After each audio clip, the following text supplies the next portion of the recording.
বিয়ে বিচ্ছেদ এসব নিজেদের মধ্যেই রাখা ভালো। কাঞ্চন মল্লিক ও শ্রীময়ী চট্টরাজের বিয়েকে কেন্দ্র করে বহু জল ঘোলা হয়েছিল কাঞ্চন মল্লিক ও শ্রীময়ী চট্টরাজের বিয়েকে কেন্দ্র করে। অভিনেতার তৃতীয় বিয়েকে ঘিরে সমালোচনার ঝড় উঠেছিল।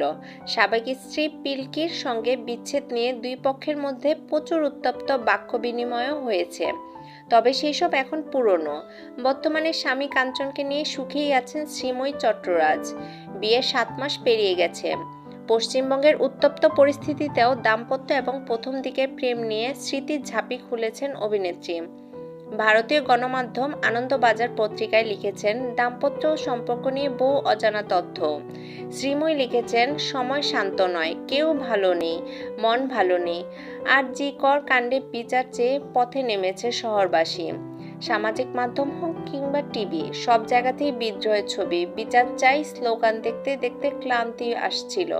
তাই সেই অস্থিরতার মধ্যেই ভালোবাসার উদযাপন করলাম, না হয় ইচ্ছে হলো। আমাদের বিয়ের 7 মাস কেটেছে সবে, কিন্তু আমাদের চেনা জানা তো দীর্ঘদিনে। সেই প্রথম চেনার সময় এত ভয় ছিল না, নিরাপত্তার অভাব বোধ হতো না। কেউ যখন তখন যে কোনো ছবি প্রকাশ্যে এনে দেবে এমন দুর্ভাবনাও ছিল না। কাঞ্চন মল্লিকের স্ত্রী শ্রীময়ী ফিরে যান প্রায় 1 যুগ আগে। তিনি লিখেছেন, প্রায় 12 বছর আগে যখন কাঞ্চনের সঙ্গে আলাপ হয়েছিল তখন সবে মাধ্যমিক দিয়েছি। কথা হতো আজ আমার ভূগোল পরীক্ষা ছিল নাকি ইতিহাস পরীক্ষা ছিল সেসব নিয়ে। তখন দামি ফোনও ছিল না, দেখা সাক্ষাৎ হতো কাজের জায়গায়। তবে আমরা যে খুব বেশি একসঙ্গে কাজ করেছি তেমনটাও তো নয়। অপেক্ষা করে থাকতাম দুর্গাপূজার জন্য। সেই সময় একটা দিন বিশেষভাবে দেখা হতো কাঞ্চনের বন্ধুর বাড়িতেই। কাঞ্চনদের একটা গ্রুপ ছিল, ইন্ডাস্ট্রির অনেক বন্ধুই ছিল তাতে। খরাজ মুখোপাধ্যায়ের বাড়িতে আড্ডা বসতো। প্রথম দিন থেকে আমাদের সম্পর্কের সাক্ষী খরাজদা। সেই সব দিন বড্ড মনে পড়ে। এখন সেই সামাজিক মাধ্যমের অতি সক্রিয়তার যুগে সেসব যেন কোথায় হারিয়ে গেল। প্রেমের সূচনা পর্বে কখনো ভয় পাইনি কিংবা প্রেম জাহির করার প্রয়োজনও বোধ করিনি। গান বাজনা আড্ডা এসব নিয়েই দিন কেটেছে। অনেক বেশি সুরক্ষিত মনে করতাম। কিন্তু এখন মানুষের প্রতিবাদ থেকে দৈনন্দিন খুনসুটি, সবকিছুর একটাই জায়গা, সামাজিক মাধ্যম। কাঞ্চন মল্লিকের সঙ্গে সম্পর্ক ভাঙাগড়া নিয়েও মন্তব্য করেন অভিনেত্রী। লিখেছেন, বর্তমান সময়ে দাঁড়িয়ে একটা বিষয় আমি নিশ্চিত, সম্পর্ক শুরুর দিনগুলোতে যেমন ঢাকঢোল পেটায়নি, তেমনি এই সম্পর্কে যদি কোনোদিন ইতি টানতে হয় তাহলে সেটাও হবে সৌজন্য বজায় রেখেই। হতেই পারে 10 বছর বাদে আমরা হয়তো একসঙ্গে থাকতে পারলাম না। তখন আমি আমার আনন্দ মহলের কথা নিশ্চয়ই রাস্তায় ছড়িয়ে দেব না।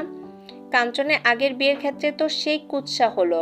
আমার খুব খারাপ লেগেছিল। বিষয়টা ব্যক্তিগত রাখা যেত, সেটা নিয়ে রাস্তায় নামার দরকার ছিল না।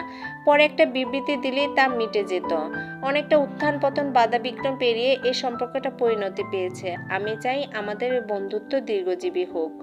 শ্রীময়ী আরও বলেন, এই সময় হয়তো প্রেম উদযাপনের সঠিক সময় নয়। শহরের পরিস্থিতি নিয়ে আমিও উদ্বিগ্ন। আর.জি. কর কাণ্ডে নিহত তরুণীর চিকিৎসকের পরিবারকে সমবেদনা জানাই। আমরা সবাই বিচার চাইছি। নারীরা পথে নেমেছেন। তবে একটা প্রশ্ন করতে চাই, শুধু শারীরিক নির্যাতনই কি সব? মানসিক নির্যাতনের বিচার কে করবে? আমাদের বিয়ের 7 মাস কেটে গেছে, কিন্তু ক্রমাগত যে কুৎসিত মন্তব্য আসে সামাজিক মাধ্যমে সেটাও তো নির্যাতনই, বলতে পারি মানসিক অত্যাচার। এরও বিহিত হওয়া দরকার। ধন্যবাদ। যদি আমার ভিডিওটি আপনাদের ভালো লেগে থাকে তাহলে অবশ্যই একটা লাইক, কমেন্ট এবং শেয়ার করে পাশে থাকবেন। আর হ্যাঁ, আমার চ্যানেলটি সাবস্ক্রাইব এবং বেল বাটনে চাপ দিতে অবশ্যই ভুলবেন না। ধন্যবাদ।